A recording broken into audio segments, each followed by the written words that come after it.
Assalamualaikum warahmatullahi wabarakatuh.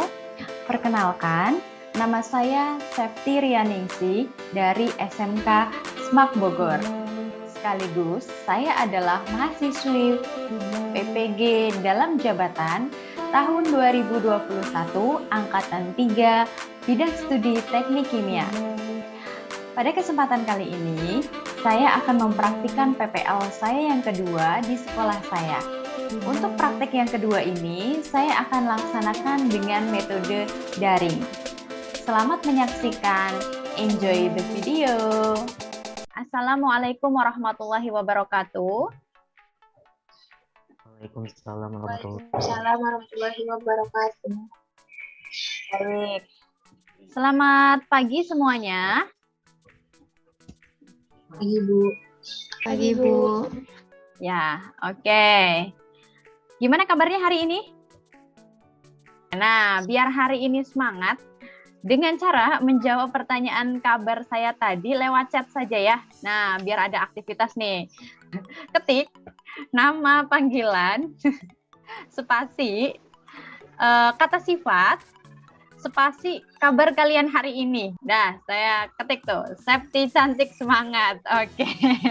Nah, Danu tampan dan pemberani sangat bahagia. Weh. Nah, nih biar terlihat ya, saya juga sambil cek kehadiran kalian di Google Classroom yang oke. Ilham humble lagi biasa-biasa aja. Oke, B aja ya Ilham ya. Oke. Mahesa sangat baik, selalu semangat. Oke, baik. Tika baik-baik aja, oke. Kemudian siapa nih? Nadira Imut biasa aja. Oh, banyak yang B aja ya hari ini ya. Oke, semoga yang tadinya B aja hari ini bisa semangat ya belajarnya ya. Oke.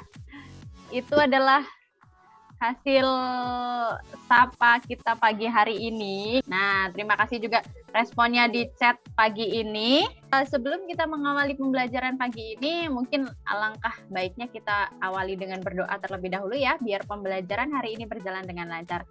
Berdoa dimulai. Terima kasih Danu. Kalau saya berikan gambar seperti ini nih, pernah dong kalian dapat pelajaran asam dan basa di kelas 10? Pernah? Nah, Bu. Oke. Nah, kira-kira kalau kalian disuruh mengklasifikasikan nih dari 4 produk ini, manakah yang termasuk asam dan termasuk basa? Oke. Siapa yang mau mencoba mengklasifikasikan? Ini seperti biasa ya, menanggapi jawaban, kemudian bertanya. Seperti biasa, akan saya berikan poin untuk nanti diakumulasikan di nilai harian ya. Oh ya. Mau, Bu. Silahkan. Yuk, lah. Kalau cuka termasuk asam, jeruk nipis juga termasuk asam, sedangkan sabun Dettol sama Milanta termasuk basa. Oke, terima kasih Lala. Pada setuju nggak sih dengan jawabannya Lala? Setuju, Bu. Setuju, Bu. Oke, setuju ya? Nah, saya mau tanya lagi nih. Kira-kira Lala tadi mengklasifikasikan cuka sebagai asam, jeruk sebagai asam, sabun sebagai basa, dan obat mah ini sebagai basa. Kira-kira tahu dari mana sih, La? Kalau cuka sama jeruk nipis itu dari rasanya Ibu asam. Sedangkan oke. kalau Dettol dari sifatnya kita ya apa yang lengket licin. Kan itu termasuk dalam sifat basa. Kalau Oke. Milanta karena apa ya? Karena ada Udah kandungan pernah belum? hidrogenanya. Nah, udah pernah ada yang minum obat mah? Rasanya manis atau pahit? Ada yang udah pernah? Pahit, Bu. Oh, pahit. Iya. Oke. Terima kasih Lala dan Nadi gitu ya. Kalau yang asam itu biasanya rasanya masam. Yang basa rasanya pahit, begitu ya? Kan ini berarti kebanyakan kita bisa taunya karena dicicipin gitu ya. Kecuali sabun tadi kata Lala, dilihat dari sifatnya pas kita pegang, oh licin, berarti ini basa gitu ya. Nah, apakah kalau kita mau mengklasifikasikan senyawa kimia, kita cicipin juga? Nah, ada yang mau mencoba mencicipin HCl mungkin?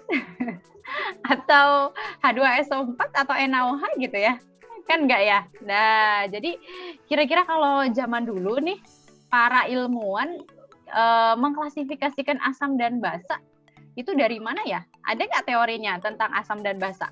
Ada, Bu. Ada. Ada, Bu. Iya. Ada, Nah, kurang lebih hari ini kita akan mempelajari tentang asam dan basa, begitu ya. Nanti yang ada hubungannya dengan netralisasi, kemudian nanti kita hubungkan juga dengan pH yang sudah pernah kalian pelajari di kelas 10, gitu ya. Nah, nanti kaitannya dengan titrasi netralisasi. Tujuan pembelajaran kita hari ini apa sih, gitu ya? Nah, apa sih sebenarnya manfaat kita mempelajari asam dan basa atau mungkin netralisasi pada pelajaran ini gitu ya? Aplikasi kalau kalian di rumah gitu ya punya barang-barang atau mungkin punya produk-produk yang bersifat asam dan basa.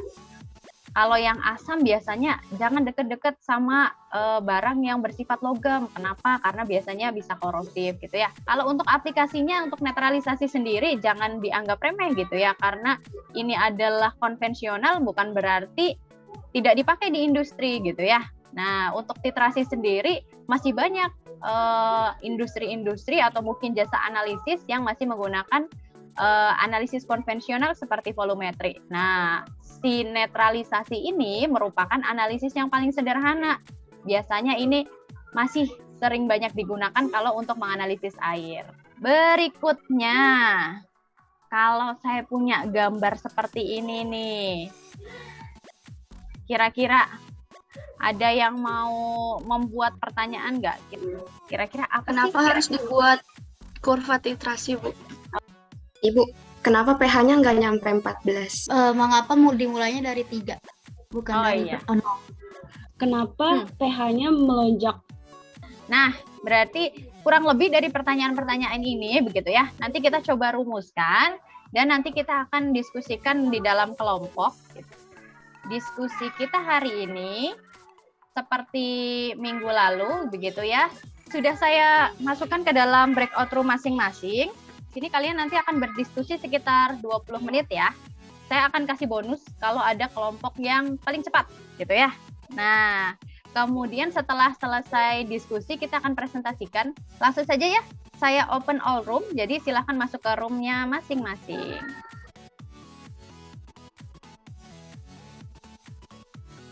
Pertanyaan tadi apa aja? Kenapa harus bikin apa sih tadi kurva titrasi? Kurva titrasi. Kenapa harus membuat kurva titrasi? Terus apa sih? Buat kurva titrasi. Terus kenapa pH-nya sampai 14 ya?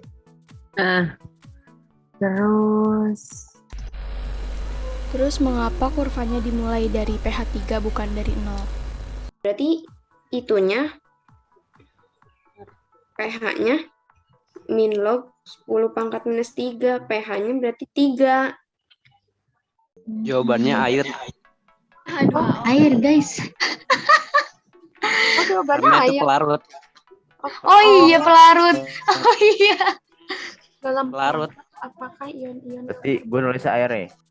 Lu yakin nggak? Kalau yakin, Yakin sih sesuai yang lu bilang kemarin. Halo, oh, sama. Toh kalau salah juga nggak apa-apa sih. saya mau tanya nih. Kelompok mana yang kira-kira sudah selesai semuanya? Ayo, kelompok 4? Sudah, Bu. Oh, sudah. Oke, beri aplaus dulu untuk kelompok 4. Oke. Nah, silahkan boleh mau presentasi terlebih dahulu atau mau kelompok yang lain dulu tentang yang teori Arrhenius deh. Silahkan. Mungkin share screen-nya Danu, Lala yang berbicara boleh, silahkan. Berdasarkan uraian di atas, didiskusikan pertanyaan berikut. Yang pertama, dalam pelarut apakah ion-ion yang terbentuk dari kedua persamaan tersebut? Jawabannya H2O atau air. Yang kedua, berdasarkan persamaan reaksi 1, apakah asam itu menurut teori Arrhenius? Oke, baik. Terima kasih Lala dan kelompok 3. Kesimpulan tentang asam menurut Bronsted-Lowry dari kelompok 2 yaitu asam menurut Bronsted-Lowry yaitu senyawa atau spesies yang menundukkan proton H+. Berdasarkan persamaan reaksi nomor 3 dan 4, mengapa HCl bersifat asam? Baik, terima kasih kelompok 2 dan Ilham. Silakan Adi. Teori asam basa menurut Lewis. Ikatan kovalen koordinasi terjadi antara BF3 dengan NH4. Yang bertindak sebagai pasangan elektron adalah NH3. Dan yang bertindak sebagai penerima pasangan elektron adalah BF3. Terus, berdasarkan reaksi di atas, teori Lewis menyatakan bahwa asam adalah akseptor pasangan elektron bebas.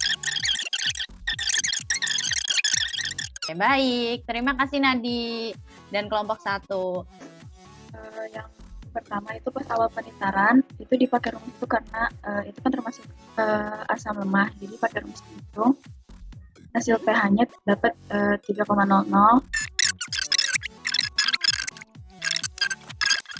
Boleh diperlihatkan kurva titrasinya?